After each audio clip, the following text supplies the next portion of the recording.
밤 10시. 초대된 손님들이 하나둘 도착했습니다.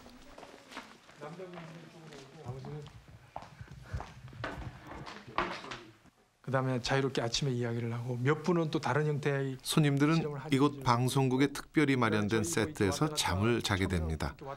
아주 특별한 초대죠. 제작진은 이들이 자는 동안 꿈에 관한 몇 가지 흥미로운 실험을 해볼 예정입니다. 무엇일까 막 생각할 거 아니에요, 그렇죠? 뚜렷지게. 최근에 거의 꿈을 안 꿨어요. 꿈을 자주 꾸는 편이에요, 아니면 거의 안 꾸는? 예. 꾸는데 기억 못하는 것 같아요, 아니면 꾸지를 않는 것 같아요? 거의 안 꾸는 편인데요. 꿔도 잘 기억은 잘 안 나요. 잠을 자면 잘 때 내가 중간중간에 깨울 거야. 예. 예? 왜 깨우는지 나중에 이야기해 줄게. 자, 꿈을 매일 꿔요. 꿈을 매일 꿔요? 네. 그리고 낮잠 잘 때도 꿈을 꾸고요. 지금부터 뭐 하나만 있잖아. 네. 하나만, 그만 잘 때까지 그만 생각하세요. 네. 네? 뭐 할래? 돼지 꿈꾸면 좋대잖아. 그러니까 돼지를 한번 생각해 보지. 돼지는 잘 안 나오고 막 이상한 고래라든지 이런 게 주로 나오거든요. 돼지 생각해도? 꿈을 많이 꾼다는 정미정 씨에겐 특별한 임무가 주어졌습니다. 네, 잘 때까지 딴 생각하지 말고. 네. 보세요. 네.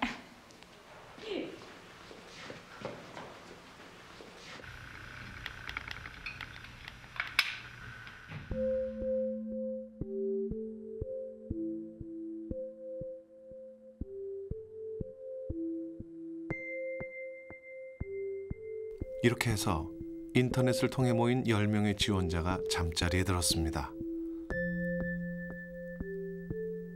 촬영 중이라 긴장할 법도 한데 오래되지 않아 모두 잠에 곤히 빠졌습니다.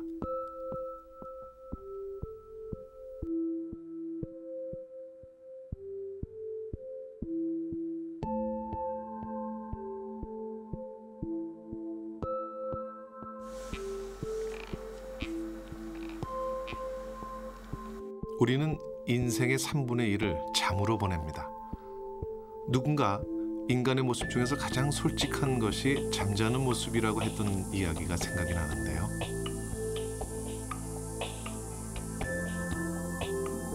잠의 20% 정도는 꿈을 꿉니다.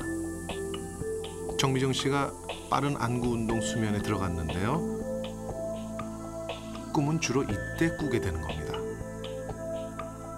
프로이트는 꿈을 무의식을 이해하는 왕도라고 했습니다. 과연 이들의 꿈속에선 지금 무슨 일이 벌어지고 있을까요?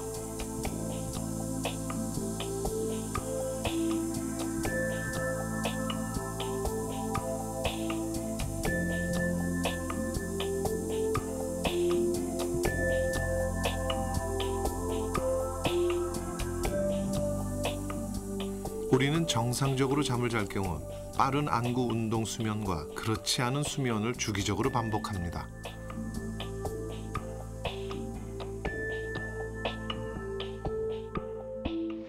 빠른 안구 운동 수면에 들면 기억의 저장 창고인 해마는 바빠집니다.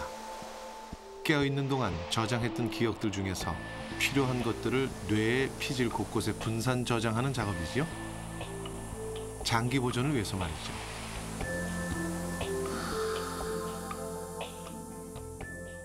The idea is that the hippocampus slowly feeds the information to the cortex during sleep, for example. And so each night you add more and more new information so that this prevents what's called catastrophic interference with memory in the cortex. Because as the computer simulations show, if you transfer too much information into a memory network at once, the memory breaks down, or the network breaks down, or it engages in what's called catastrophic interference. 빠른 안구 운동 수면 때 꿈을 꾼다고 알려져 있습니다. 과연 그런지 몇 사람을 깨워서 물어볼까요? 지금 무슨 꿈 꿨어요? 지금요? 네. 이런 거 찍는 꿈을 꾼 것 같은데요. 방금 전에? 방금 전에요? 약간 이런 거를 찍는데요. 하여튼 그런 꿈을 꿨어요. 네.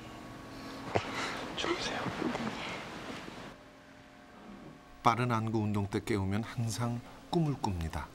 지금 꿈 꿨어요? 지금 무슨 꿈? 방금 꾼 거? 다 수영장에 가는 꿈인데요. 수영장 가는 거예요? 가서 뭐 했는데? 어떤 남자 2명이 서 있는데 제가 새치기 하고 들어가서 탈의실에서 옷 갈아입고 남녀 공용 탈의실이었어요. 네, 알겠습니다. 꿈을 거의 꾸지 않는다고 했던 홍지훈 씨인데요. 그냥 먹고 있었던 것 같은데 제 생각이 안 나요. 먹고 있었어요? 네. 방금 무슨 꿈 꿨어요?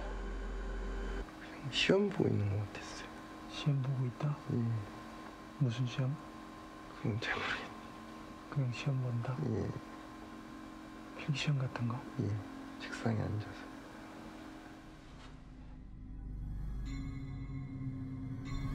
우리가 꿈을 잘 기억하지 못하는 이유는 과연 뭘까요? 그것은 바로 해마가 기억을 정리하는 동안 기억 회로가 끊어졌다 붙었다 하기 때문입니다.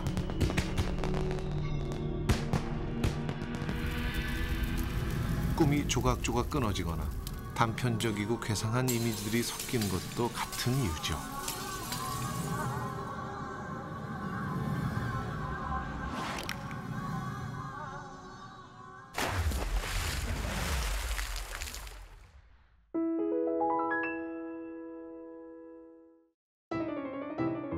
빠른 안구 운동 때 뇌에서는 이전의 기억이 정리된다고 합니다. 그렇다면 이때 머리에 물을 떨어뜨리면 어떤 일이 벌어질까요?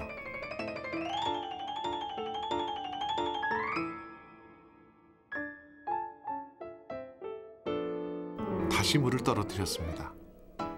어떤 결과가 나올까요?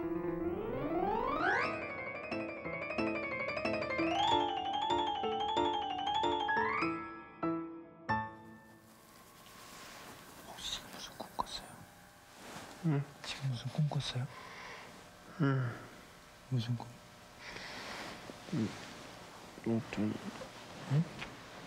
어떤 콘센트 집단을 찾아가. 어디를 찾아가요? 그 마약 밀매하는 조직에 예. 제가 들어가는 꿈이. 제가 들어가는 꿈이요? 예. 물 같은 거 없었어요? 물이요? 예. 네, 있었어. 있었어요? 예. 어떤 물? 분수 분수 같은 거? 분수하고 어떻게 했어요? 그냥 분수 옆에서 옆에 서 있었어요? 예. 물 같은 거 먹고. 물 먹고? 주무세요. 물과 분수. 뇌가 외부 자극에 즉각적인 반응을 보인 걸까요?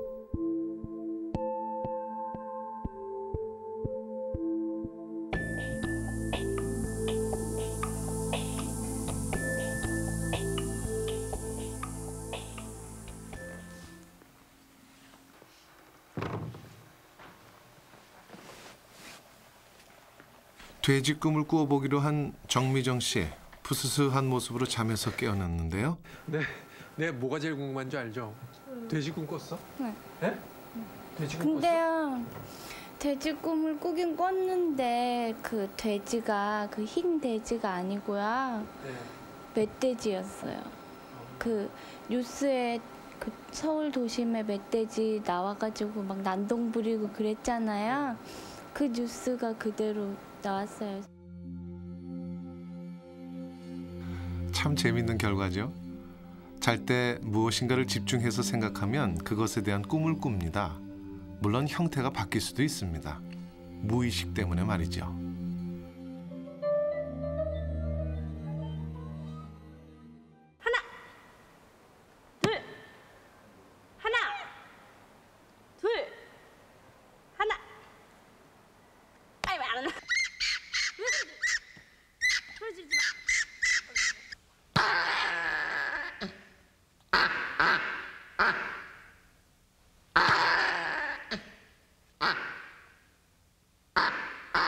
듣기 싫으시죠? 동물들이 내는 이런 소리는 참 듣기 고역입니다. 또 이런 소리는 어떻습니까? 소름 끼치시죠? 우리 몸이 위협을 느끼고 긴장한다는 얘기입니다. 칠판이나 유리를 긁는 소리가 우리에게 거슬리고 불쾌한 것은 위기에 처한 동물들의 소리와 비슷하기 때문에 우리의 무의식이 위협을 느끼고 있다는 얘기입니다.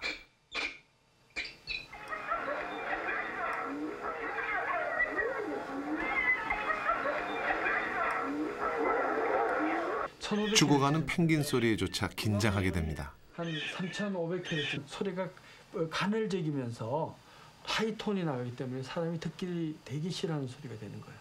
그래서 그 소리를 들으면 되게 위기에 처한 어떤 동물의 소리처럼 불안감을 넣고 뭔가 위협을 느끼는 이런 감정을 느끼게 된다는 거죠. 여기 있습니다.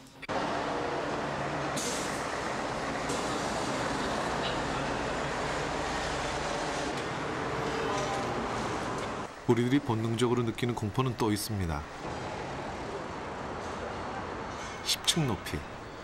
이쯤 되면 웬만한 강심장이라고 해도 이 위를 태연하게 걷는다는 건 불가능하죠.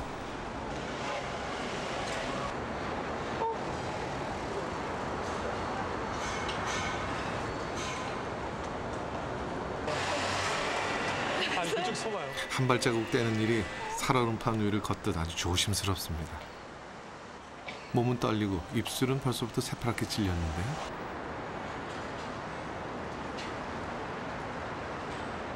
남자라고 해도 예외는 아닙니다. 잔뜩 긴장한 표정 역력하죠? 사실 좀 아찔하긴 하네요.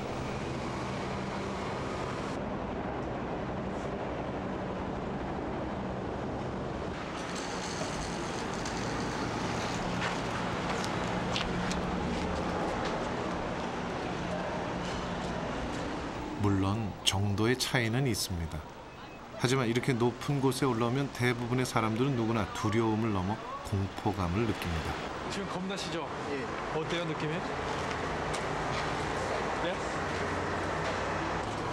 원래 겁나는 건 아니죠? 다른 거는 별로 그렇게 겁내는 편은 아닌데 높은 데 올라오면 이상하게 다른 거보다 그런 감정들이 많이 생기는 것 같아요. 어떤 뭐 이렇게 공포심 그런 거 좀 떨릴 것 같다는 그런 거? 누가 그러니까 주위에 아무도 없는데도 누가 와서 뒤에 와서 밀을 것 같고 또 괜히 평소에는 잘 걸어 다니다가 다른 데랑 똑같은 땅이라는 거 알면서도 그냥 미끄러져서 넘어질 것 같고 막 그런 생각도 들어요.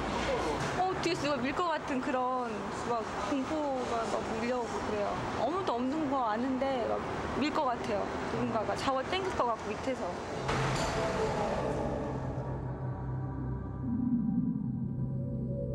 그렇다고 해서 과거에 높은 곳에서 떨어져 다친 적이 있는 것도 아닙니다.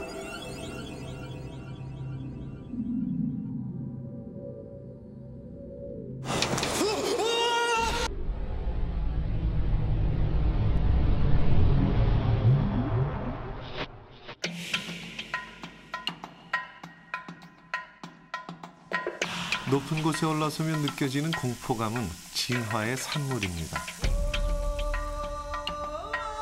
아주 오랜 옛날부터 인류가 살아오면서 겪은 경험의 결과입니다. 즉, 높은 곳은 위험하다는 경험이 쌓여서 우리의 뇌에 기억되고 유전자에 각인된 것입니다.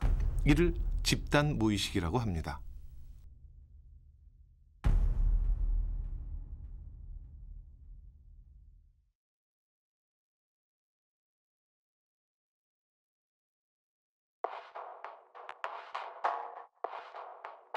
그런가 하면 우리의 일상생활 속에서 일어나는 사소한 실수나 망각 등도 무의식과 연관이 있다고 프로이트는 말합니다.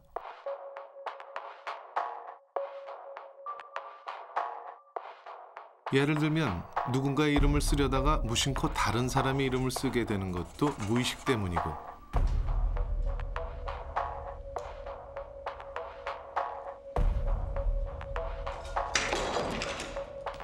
누군가가 준 꽃병을 실수로 깨는 것도 무의식의 결과라는 거죠.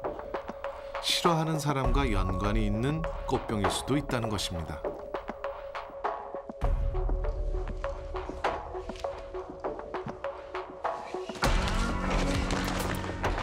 어떤 일에 분노하는 것도 마찬가지. 화를 내는 직접적인 이유보다도 더 큰 무엇이 무의식 속에 있다는 것입니다.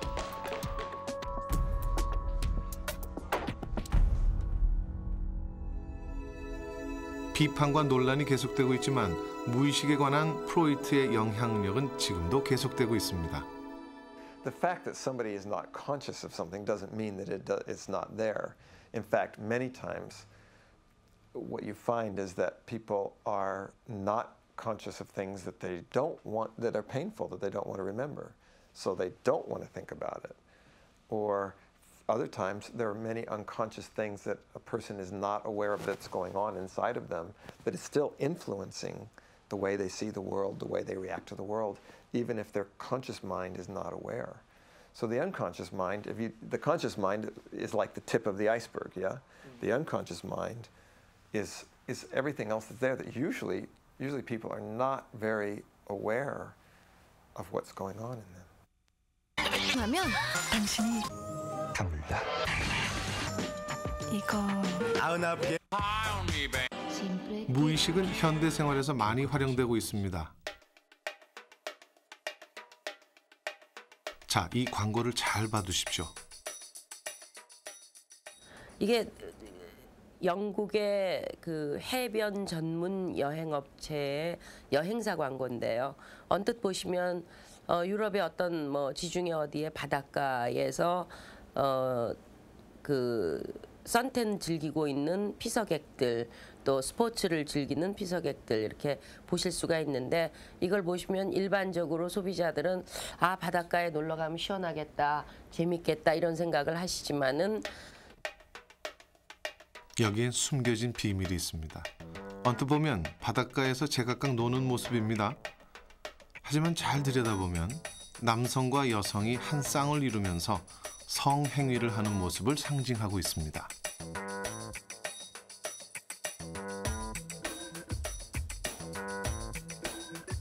이젠 보이시죠?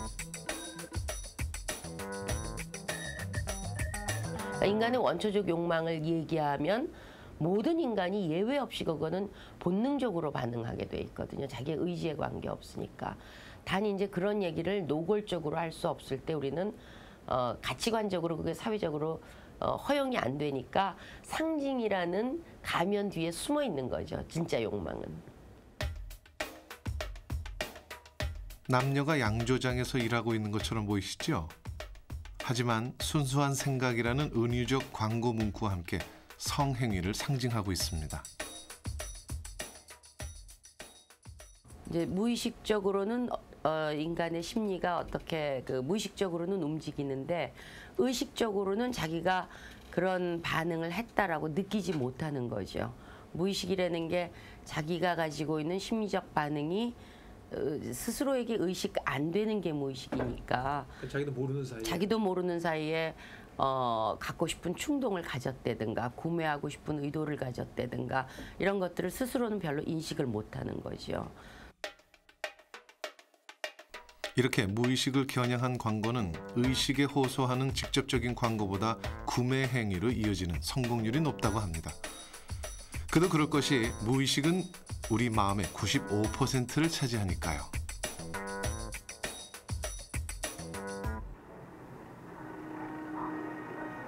지금부터 하는 실험을 잘 보시면 무의식의 실체를 잘 아실 수 있을 겁니다. 반응이 더 크게 나올 수가 있죠. 잘 잡으세요. 먼저 드라마와 전혀 상관없는 컵 그림을 드라마 영상 속에 숨겨 놓습니다. 5분만 합시다. 30분의 1초. 그냥 봐서는 눈에 띄지 않을 만큼 짧은 길이죠.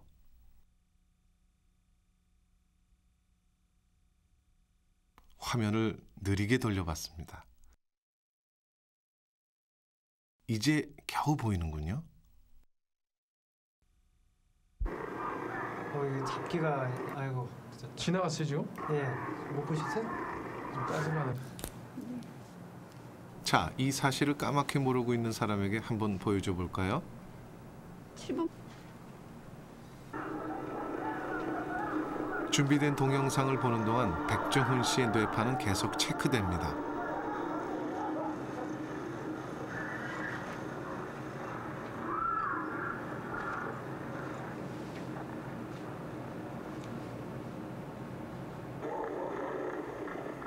편안하게 드라마를 보면 된다고 일러줬지만 실험이라 그런지 아주 열심히 봅니다. 과연 숨어있는 컵 그림을 인식할까요? 뭔지는 정확하게 모르겠고 가운데 이렇게 초록색으로 그림들이 순간순간에 이렇게. 그림의 형태는요? 그림의 형태는 정사각형 그 틀이라는 것만 알겠어요. 보려고 하는 게 있는데 뭐냐면 보시다가 그림이 나와요. 나오는데 이제 그 중에 관역 그림이 나오거든요. 네. 관역 그림 어떻게 생긴지 아시죠? 그것이 나왔을 때 그 키보드에 뭐 왼쪽 키를 여기 누르세요. 올려놓으시고 이거 뭐 100점, 90점 뭐 이런 거 아니니까 하십니다. 자, 이해 가시죠? 네. 예. 이번엔 다른 그림들 속에 관역 그림을 섞어서 보여줬습니다. 관역 그림이 몇 번 나오는지 세고 나올 때마다 키를 누르게 했습니다. 관역 그림은 다른 그림에 집중하지 못하게 하는 장치입니다. 그러나 실험 결과 뇌는 관역 그림 외에 다른 그림들에도 반응했습니다. 개수 헤아리셨어요? 네. 의식은 관역 그림에 집중하고 있었지만 뇌는 주변의 다른 것들도 함께 인식하고 있는 거죠. 이것이 바로 무의식입니다.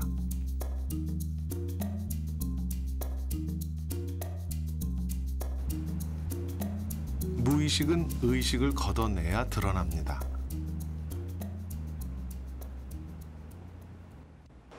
마치 오른손 손목에 줄을 감아서 숨을 들이마실 때마다 위에서 살짝 들어올린다고 집중해보세요.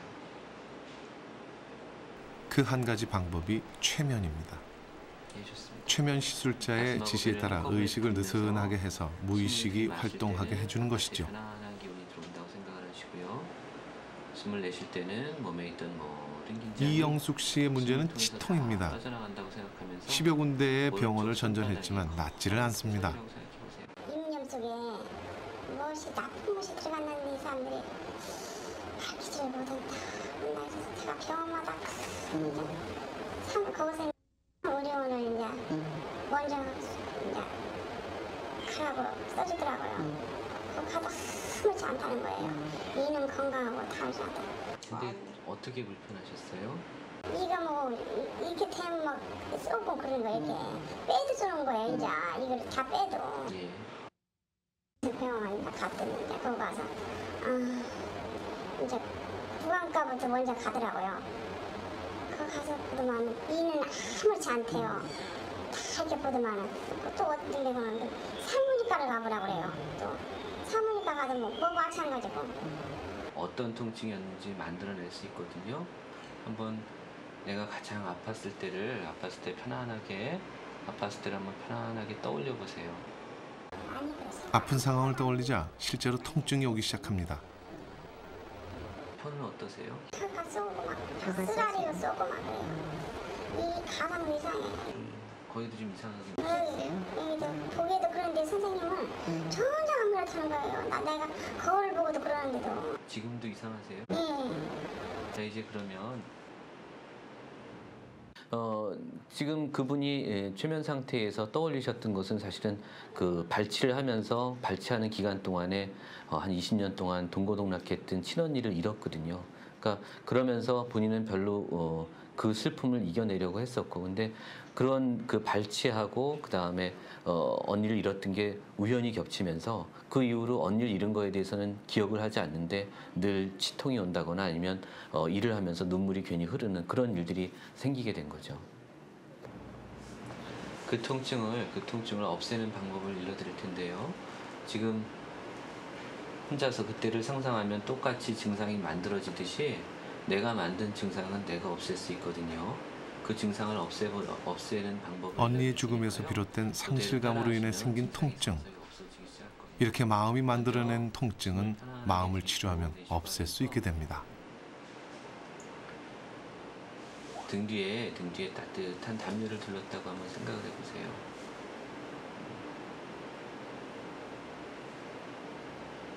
등 뒤에 따뜻한 담요를 들고 있어서 등이 따뜻해져 오면서 마치 누군가 등 뒤에서 나를 꼭 안아주는 것처럼 등이 따뜻해져 오고 마치 내가 따뜻한 난로가에 등을 쬐는 것처럼 등이 따뜻해져 온다고 한번 집중을 해보세요.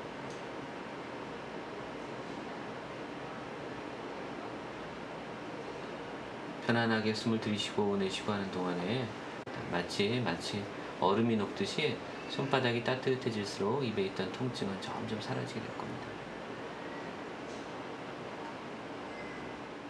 좋은 암시를 주자 통증이 점점 줄어들기 시작합니다. 입에 불편한 거 좀 어떠세요? 좀 시원한 바람 들어요. 통증은 좀 아까는 시원한 바람 안 들었는데. 입에 통증은 좀 어떠세요? 좀 줄어들었어요? 손은 좀 따뜻해지세요? 이렇게 의식 밑에 감춰진 무의식, 특히 억눌린 감정은 때론 심각한 병증을 유발합니다. 그와 관련된 유명한 일화가 있습니다. 신경들이 편안해지면서 입에 있던 통증은 자동으로 없어질 겁니다.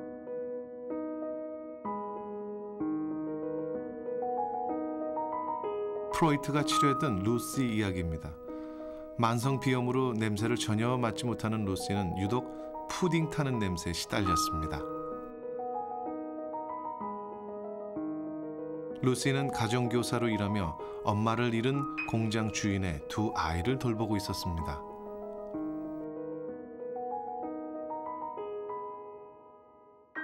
증상이 생기기 2달 전, 루시는 어머니의 편지를 받았습니다.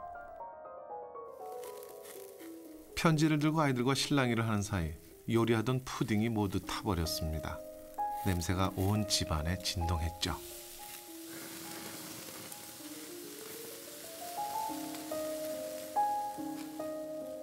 편지를 받은 루시는 어머니에게 돌아가고 싶다는 생각을 했습니다.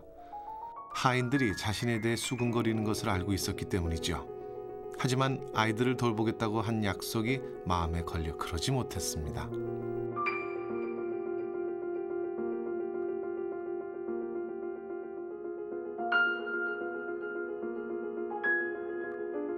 아이들 문제로 아이들의 아버지와 의논을 하던 루시는 그가 죽은 아내만 생각하고 있다는 것을 알았습니다.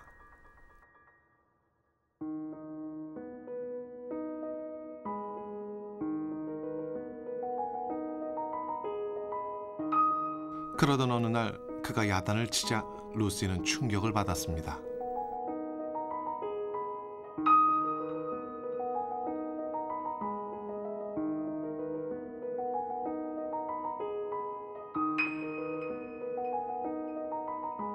이 같은 내용을 최면을 통해 알게 된 프로이트.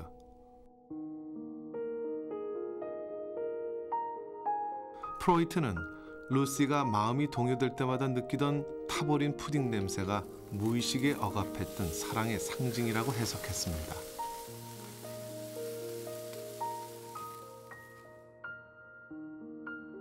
루시는 자신도 모르는 사이에 공장 주인을 사랑하고 있었고 죽은 아내의 역할을 대신하고 싶었던 것입니다. 그런 억눌린 무의식이 병이 된 것이죠. 일반 사람들은 우리 같은 일반 사람들은 머리 아프면 머리가 아픈 거지 그게 어떤 뭐 무의식이 어디서 나타났다 이렇게 알기는 곤란하잖아요. 여러 가지로 볼 수가 있는데요. 신체화 장애라고 하는 것은 여러 가지 그런 두통이라든지 여러 가지 통증으로 나타날 수도 있고 예를 들어 팔이 마비가 된다든지 그런 그 전환 증상이라고 그러는데 기능적인 마비가 올 수도 있습니다. 근데 그런 사람들 잘 치료를 해보면은 심리적으로 뭔가가 고부간에 갈등이 있다든지 가족 간에 어려움이 있다는 사실이 잘 드러나면은 거짓말같이 신체적인 증상이 완화됩니다. 우리의 무의식은 모습을 드러내지 않고 활동합니다. 그 속에서 자신도 그 이유를 모른 채 문제가 발생하기도 합니다. 네, 안녕하세요. 저 한겨레 21의 김수영 기자인데요. 잘 돌아오셨습니까? 지난번에 에든버러에서 김수병 기자도 한때 마음의 병을 심하게 앓았던 적이 있습니다. 어떻게 되었는지 이런 부분을 좀 알고 싶거든요. 그래서 통화를 좀 하고 싶은데 타이핑하기도 굉장히 어려울 정도로 손이 손바닥에 홍반이 생겼는데 이 뼈가 쑤시니까 이거 어디에서 이걸 원인을 찾아야 되는 것인지 뭐 성형외과에도 이상이 없다고 그러고 피부과에서도 이거 뭐 원인 규명을 하려면 상당히 많은 시간이 걸리고.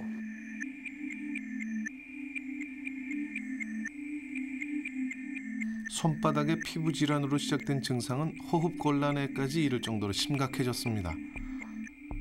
그런데 이런 심각한 몸의 증상을 만든 건 세상살이와 인간관계에서 억눌린 마음이었던 겁니다.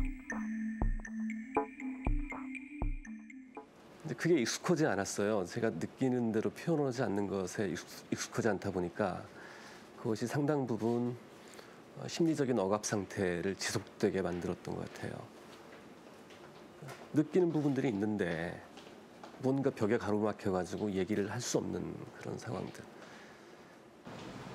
이렇게 우리의 무의식은 억압돼 있긴 하지만 박제된 것이 아닙니다. 언제든 의식의 표면 위로 올라오기 위해 늘 활발하게 작용하고 있는 것이 바로 무의식이죠.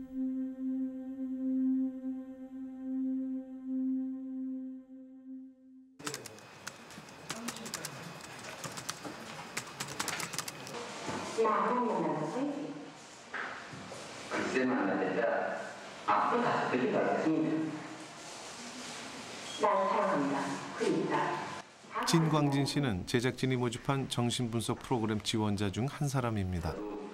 하루에 20시간 넘게 음악을 듣기도 한다는 진광진 씨는 스스로에게 고민이 참 많습니다.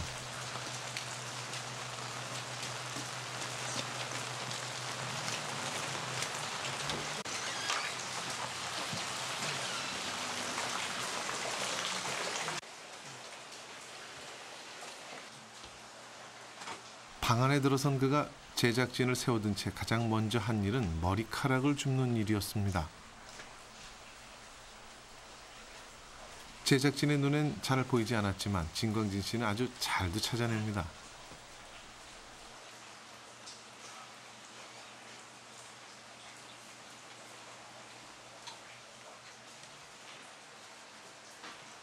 지금도 이렇게 막 머리카락들이 막 보이는데 그냥 신경 안 쓰고 있을 때도, 그러니까 제가 뭐 되게 뭐 청결 뭐 깔끔 떨고 이런 성격은 아닌데 괜히 보면 계속 주워야 되겠다는 생각 들어요.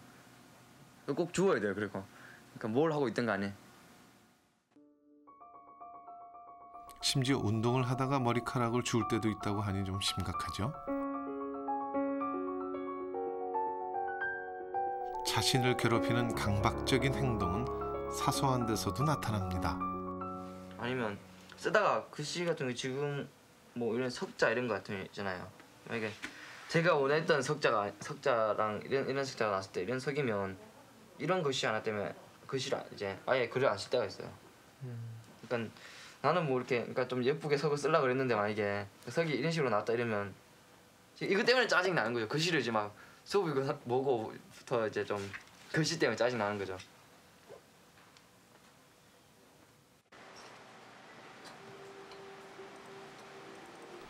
스스로의 고민이 깊어지면 인터넷상의 가상현실 속으로 숨어버리곤 합니다. 현실보단 혼자만의 세계에서 위안을 찾는 것이죠.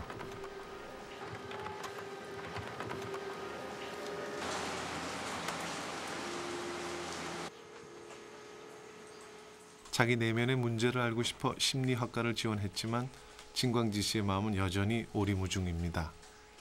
요즘엔 감정의 기복도 심해졌습니다. 그러니까 우울증이라기보다도 조울증에 가깝죠. 저는 혼자서 뭐 막 하다가 그냥 씩 웃고 막 좋아하고 막 있다가 또 갑자기 기분 쫙 다운돼 갖고 있고 그런 면이 많아요. 가서 정신과 같은 데 가서 치료 받아봤어요?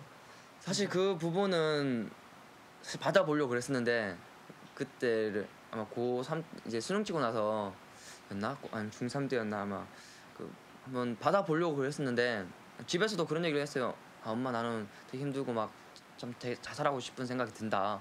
그래서 엄마도 처음에는 뭐 이제 좀 다 그러니 하고 아니면 그 또래 청소년들 가지는 그런 과학으로 생각하시고 계셨는 것 같은데 저도 이제 그런 식으로 생각했는데 사춘기이기 때문에 그런 식으로 생각했는데 그게 안 끝나고 계속 오더라고요. 그때 사실 한번 받아보고 싶다는 생각을 했는데 못 받아보고 그냥 지나갔어요. 진광진 씨의 정신 분석을 받아보기로 했습니다. 프로이트가 발전시킨 정신 분석의 출발점은 이른바 자유연상. 구체적으로 얘기해 보세요. 어떤 생각, 강박적인 생각들이 있어요? 약간 아주 사소한 거. 그러면 종교에 대해서 어떻게 생각하세요?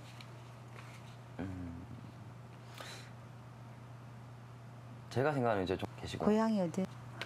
그러니까 아주 모범생인 것 같아요. 예.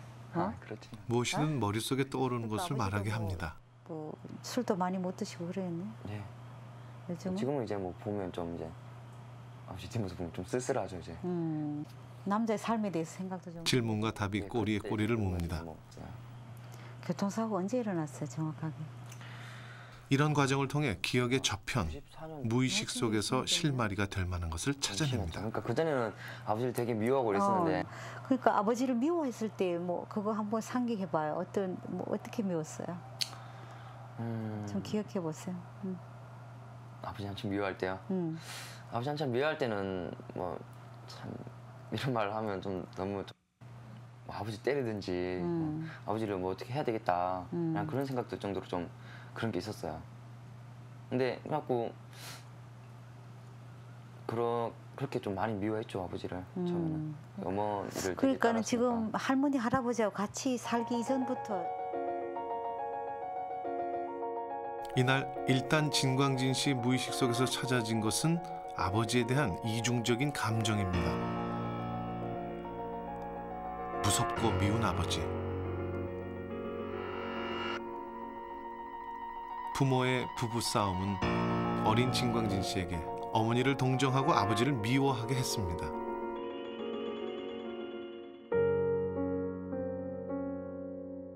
그런데 중학교 때 있었던 아버지의 교통사고는 이런 진광진 씨의 마음에 큰 충격을 줬습니다.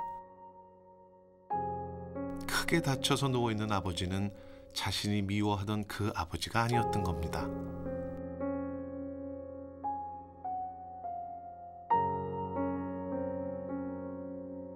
어린 진광진 씨의 무의식 속엔 아버지에 대한 연민과 죄의식이 생기기 시작했습니다.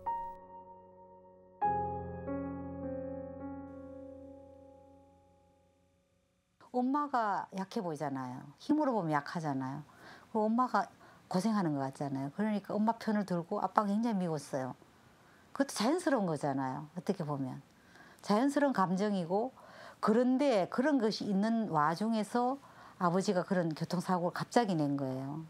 뭐 낸 건지 아니면 교통사고가 났어요. 그래서 아버지가 거의 돌아가시게 됐고, 엄마가 사색이 돼서 얘야 이불 가지고 오느라.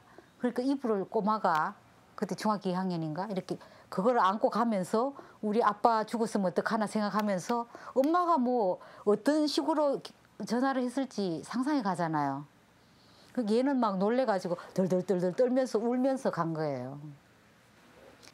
내가 미워해서 죽였나 이런 생각도 할 수 있는 거예요. 무의식 안에서. 우리 환상 세계에서는 그런 가능하잖아요.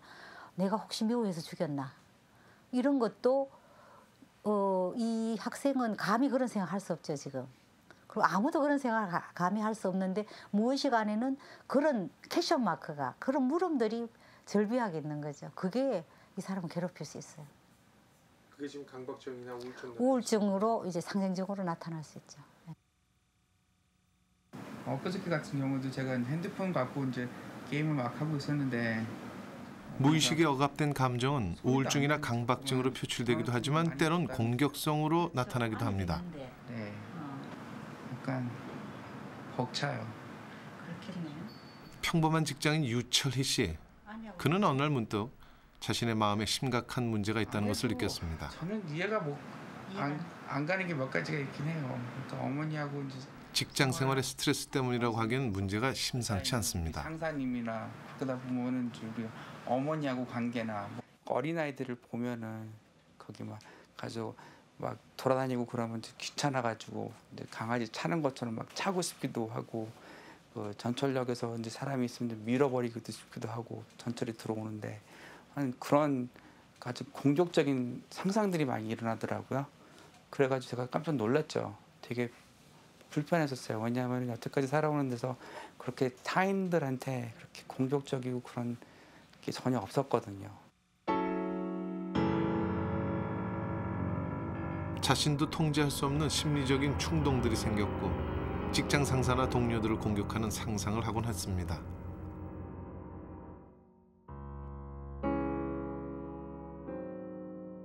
여자들에 대한 불신도 커서 잘 지내다가도 본인이 먼저 관계를 악화시키곤 했습니다.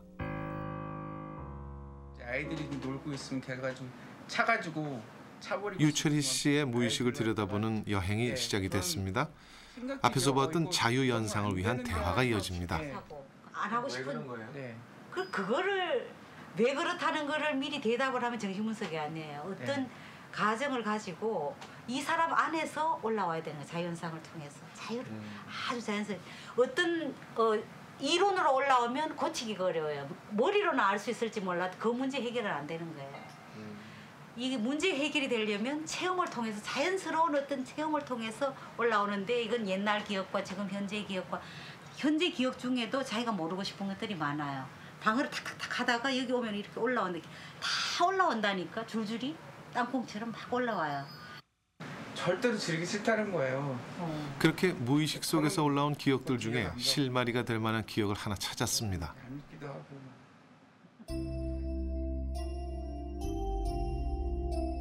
그것도 아주 오래전으로 거슬러 올라가 생각지도 못했던 한 사건이 발단이었습니다.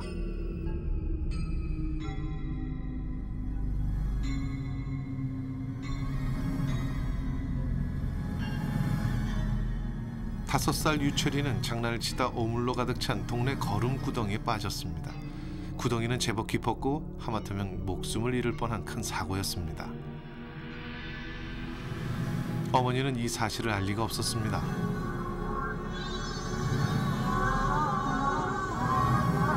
동네 아저씨에게 발견돼 목숨은 구했지만 놀란 어머니와 할머니는 무당을 불러 굿부터 버렸습니다.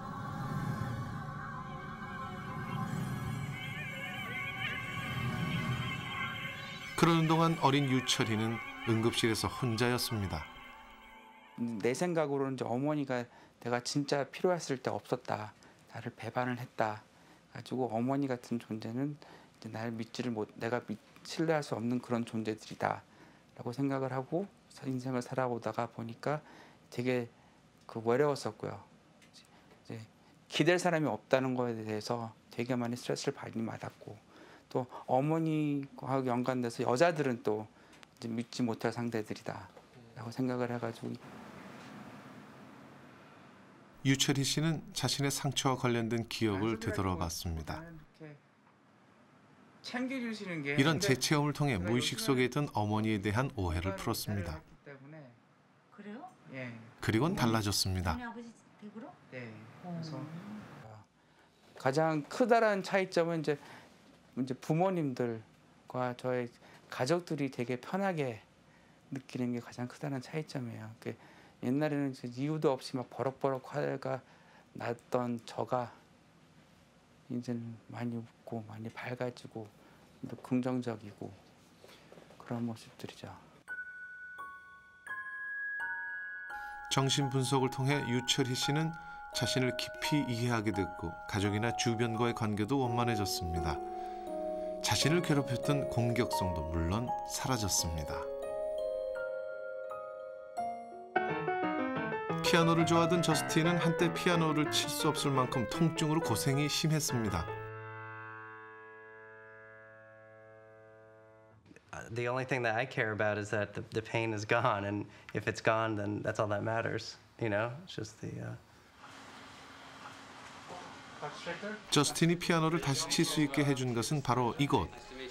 이곳에선 마음이 통증에 미치는 영향에 주목하고 있습니다. Doctor's office right now. 만성 통증의 상당수가 긴장성 근염 증후군으로 진단되는데 그 원인은 마음에 있다는 것입니다. When I talk to the patient and when I get a very detailed history of their problem, I can often find that there's an emotional trigger, there's an emotional issue, such as the loss of a loved one, such as childhood trauma, such as difficult financial situation or job issues that actually are the root cause of the pain. I could barely bend my elbow. So I maybe like this much, and then it would start hurting so much, and I couldn't even, if I were to lift this book, I would have to lift it like this because it would be too heavy. It hurts so much. I couldn't just go like this. It's too heavy. 많은 검사를 해봤지만 기질적인 원인은 발견되지 않았습니다. 그런데 저스틴을 피아노를 칠 수 없는 피아니스트로 만들었던 통증의 원인은 바로 마음에 있었습니다.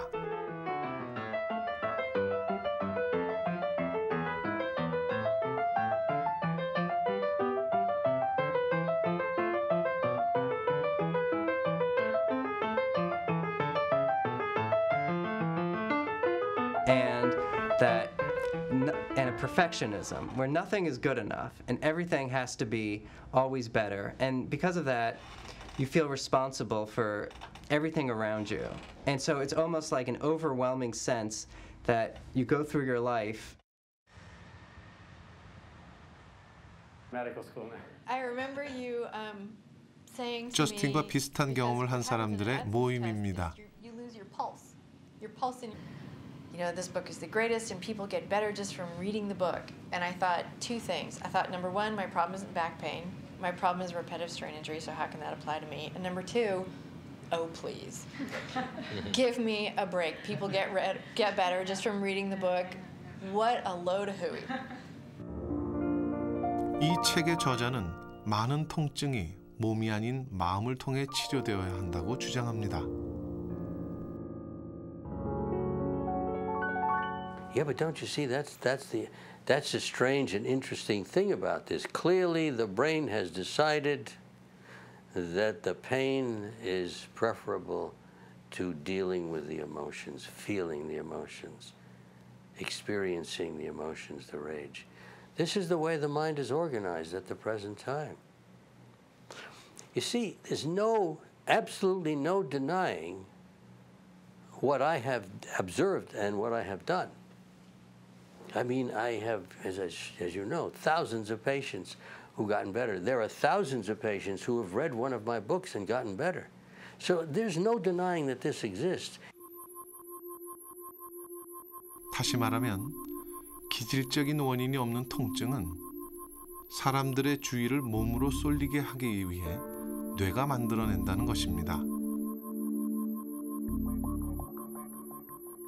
억압된 무의식에 관심 갖지 못하도록 뇌가 통증을 유발한다는 것이죠. 존 사노 박사가 30년 동안 10,000명 이상을 치료한 경험에서 얻은 결론입니다. 그리고 그는 억압된 무의식을 인정하면 증상이 호전될 수 있다고 역설합니다.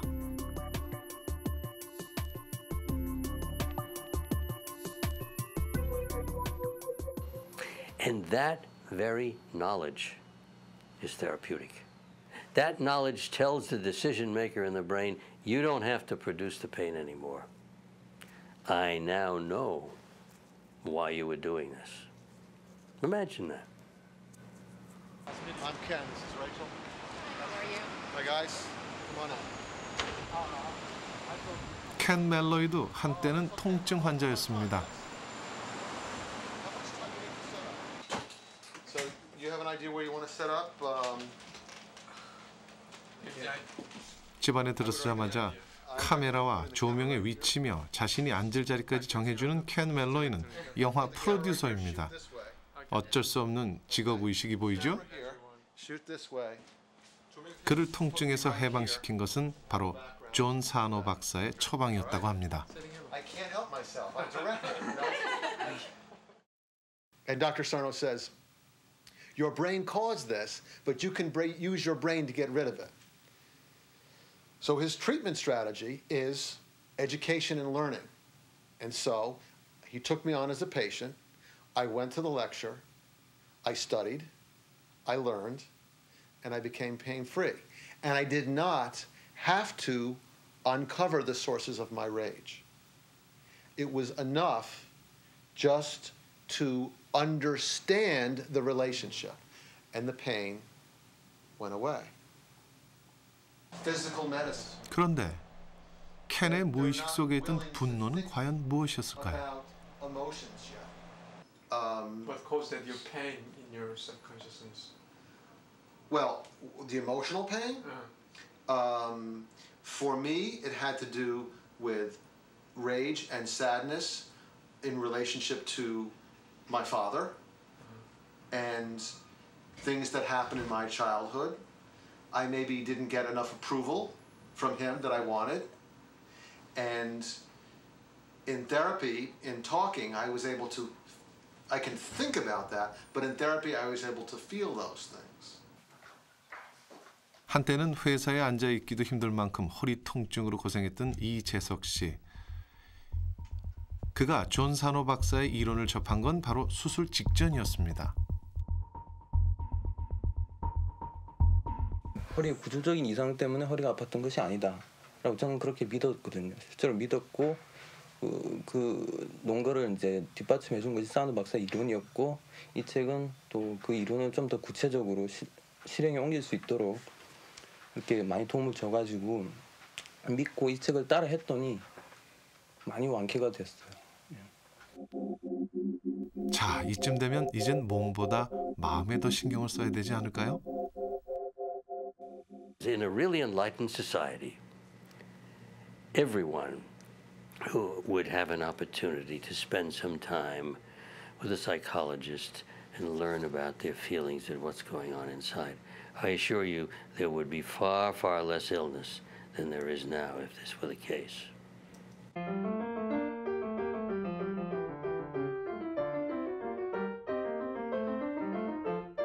몸이 아픈 것이 죄가 되지 않듯이 마음이 아픈 것도 죄가 되지 않습니다.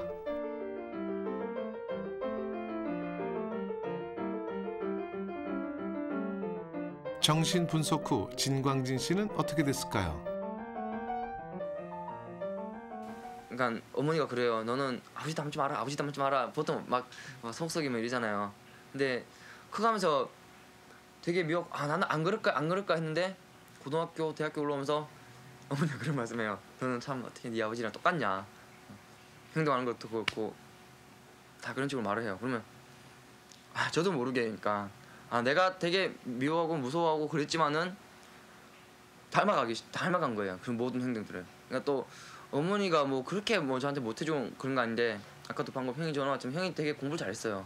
형한테 신경 많이 써 보니까 저는 이제 어머니한테 사랑을 받고 싶고 막내니까 재밌다 아무도 없잖아요. 그러니까 집에 계속 혼자 있고 이런데 보니까 사랑받고 싶어갖고 막 투정도 써보고 이런데 안 되니까 그걸 관심을 가질 수 있는 부분 있잖아요. 어머니가 아버지를 닮은 부분 그런 부분 뭐 술이라든지 그런 부분 하면 관심을 가질 거 아니에요. 너 왜 그러니 하면서 그러면 저는 나는 성공이다라고 생각할 거 아니에요. 어머니 나한테 관심을 가졌구나.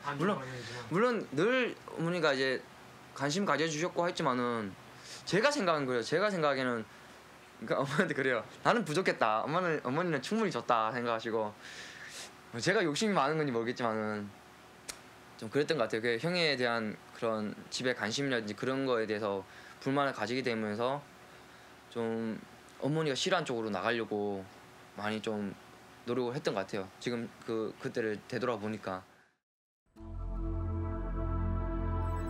아버지에 대한 기억은 진광진 씨가 평소에 잘 들여다보려고 하지 않았던 부분이었습니다. 그런데 뜻밖에도 무의식의 한가운데에서 발견된 것은 아버지에 대한 미움과 연민이라는 이중적인 감정이었던 것입니다.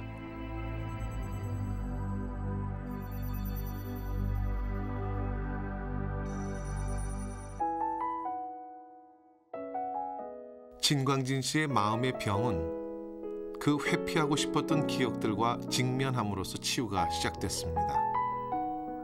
이렇게 우리의 무의식의 뿌리는 기억이 시작되는 아주 어린 시절에 닿아 있는 것입니다.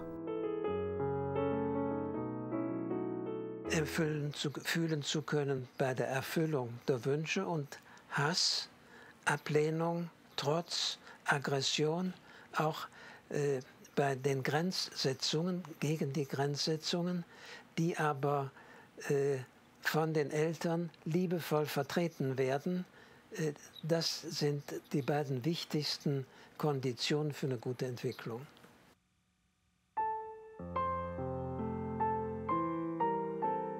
어릴 때부터 만들어진 기억 하나하나는 우리의 무의식에 큰 영향을 미칩니다. 무엇보다 가족은 한 개인의 성장에 든든한 버팀목이자 울타리입니다. 아이들이 자라서 사회에 나가 겪어야 할 것들을 구성원들의 애정과 보호 아래 미리 연습하는 곳이기 때문입니다.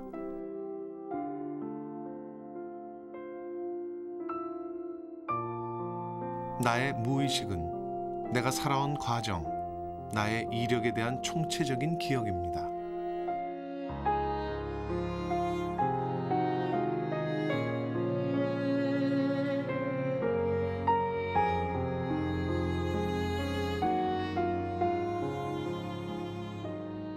우리가 온통 의식으로 사는 것 같지만 무의식이 없다면 의식의 세계도 있을 수가 없습니다. 지금 당신의 무의식은 안녕하신가요?